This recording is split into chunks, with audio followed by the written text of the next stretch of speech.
Hey guys, welcome to episode 2 of this series. Today we'll be looking at the Corvette class. Now this class is way more diverse than the fighter class, and it will bring new and interesting challenges along with it. So, without further ado, let's begin. The first ship you will purchase in this class is the Raptor. This is a great ship that can take on almost every ship in its class. I would recommend using some Celestium to modify it, as most people you encounter will also have mods on it. Since this ship has a ballistic damage bonus on it, you're going to want to use chain guns. In addition to chain guns, I would recommend running some form of missile launchers as well. The shape of the ship allows for some pretty good mixing of weapons, along with some decent defensive slots on its bow and flanks. I would say for an unmodded version of this ship, you could run something like this. You could swap the armor on the wings for more chain guns, but power may become an issue then. Moving on to our next ship is the Viper. This is basically a slightly larger version of the Raptor, except it has a rocket damage bonus instead of a ballistic damage bonus. This ship isn't necessary for progression, but it may be nice to have for a backup, or to just test builds. Its longer hull shape allows for less armor emplacement, as the oncoming fire will be directed at the 4 frontal cells, unlike the Raptor's 6. So, what would I recommend running on this ship? Since it has a missile damage bonus, you should put some missile launchers on its stern, but spamming just missile launchers isn't a sound strategy. You should put some chain guns up front as well to take out enemy shields super fast.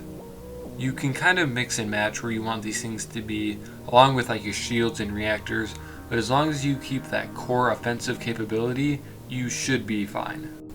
Alright, here we go, next ship. It's the Dart. Now most people would just brush this off as just another ship to get, but its really long design allows for a lot of weapons to be placed, and for them to be protected pretty well.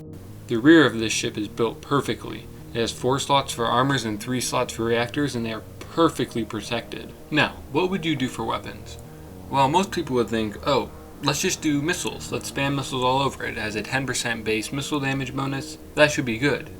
However, if you're running this thing unmodded, like I know a bunch of you are, you're not going to have a chance with missiles, as your opponent would kill you way before your missiles would chew through their shields.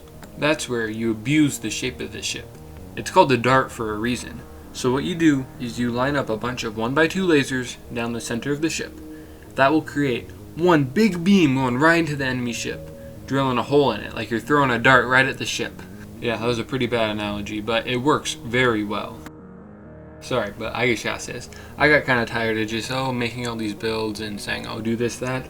I made an alternate account, and every piece of advice you see me give has been tested. It has been, but I'm going to start showing you all the battles and how the designs I'm explaining and how they work so you can see how they're supposed to function in the game.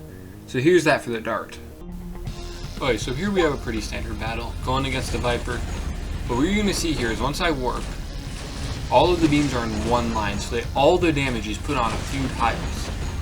So warps again, boom, all on one place, and he's destroyed. It's great for sniping reactors. Here's basically the same thing, just immediately one straight beam, destroys his reactor, and all it takes is a few warps, and he's basically done. It's just a very early way to get ahead. It's like a mini Prophet, just destroying everything in its wake with lasers. That's about it for the Dart. There's not much more. Put a shield here, reactor there. It really doesn't matter as long as you have that base just line of lasers to just destroy your enemies. Last word of advice on this ship, if you do choose to unlock any of the modifications, put armor there, because it really draws fire away from the middle of your ship. Moving on to our second to last ship, we have the Raven. Now this ship right here is the odd one out. It isn't necessary for progression at all, and it's really expensive. It doesn't have any notable ship upgrades, and its design isn't very good.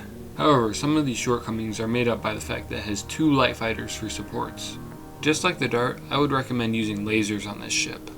There aren't really any good places to put them because they're all kind of out in the open and can be hit really easily, but this is what I'd run personally.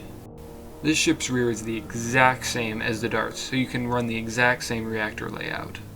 Alright, here it is in action. I changed the supports around a little because these ones didn't work very well. But yeah, basically it just gets around to the side of the ship and just destroys them. Here it is going against the Raven. Pretty much the exact same thing. It's pretty nimble, so it's not going to get it. It's going to snipe too much, but yeah, pretty effective. There really isn't much more to say about this ship, honestly. It's kind of a nothing burger of a ship.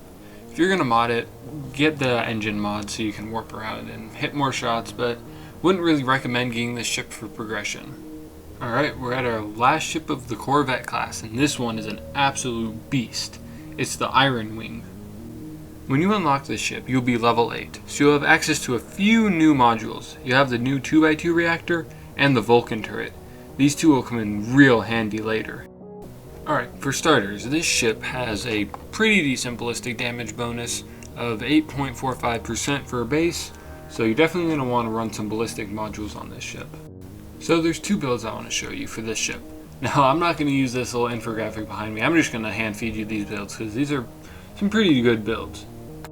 Now, I know it's a bit blurry, I had to do some stuff to get the background removed, but this right here is the first build I'm going to give you. This is the glass cannon laser build. So this thing is just designed to destroy the enemy as quickly as possible. Now it will die to things obviously like lasers, but it has a shield so it'll survive most missile spam and ballistic builds for a little bit. And really quickly before we move on, I would highly recommend, for these builds I upgraded my small reactors to 10 out of 40 and my medium reactors to 15 out of 40. So upgrading reactors, pretty cheap, and it's really good for these small ships. So here it is in action. We got a missile user right here. Now I wanted you to watch this. I slowed it down. So as he flies by, this is the perfect example. Boom, look at that. Perfect weak spot. That's what the ship is designed to do. And here's one just for fun, because I thought this was a pretty epic kill. Now for the final build. I'm going to hand feed you this one too. Between the two builds I've shown you, this is probably the most reliable one. It's a pretty simple concept. The Vulcan turrets destroy the enemy shields, and the missiles finish the job. What you're seeing right here is probably one of the most iconic duos in the game. Vulcan turrets are any form of really high-powered ballistics mixed with missiles. So this right here is what you're going to be using a lot throughout the game. This is just a smaller version of it. It's super effective, as you can see. Here's another clip of it destroying an Iron Wing. It's really, really nice because all of the armor takes all of the fire from the enemy ship. And boom. Wow, alright. I think that just about covers the whole class. A few things to keep in mind is you should not be buying every single one of these ships. I would recommend jumping from the Raptor to... You could get the Viper if you want. I would recommend probably going Viper, Dart, and then Iron Wing. Also, don't forget to do ship battles with these guys. Credits rack up pretty fast, along with XP. My final word of advice is any Celestium you get, you'll get quite a bit from achievements and daily missions. Probably would be best to invest them into 1, maybe 2 hangar slots in the beginning.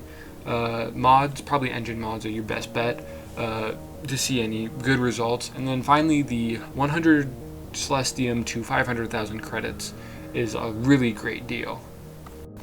And to those of you who stuck around to the very end, which I highly doubt is many people, here's a completely random World of Tanks clip I hit.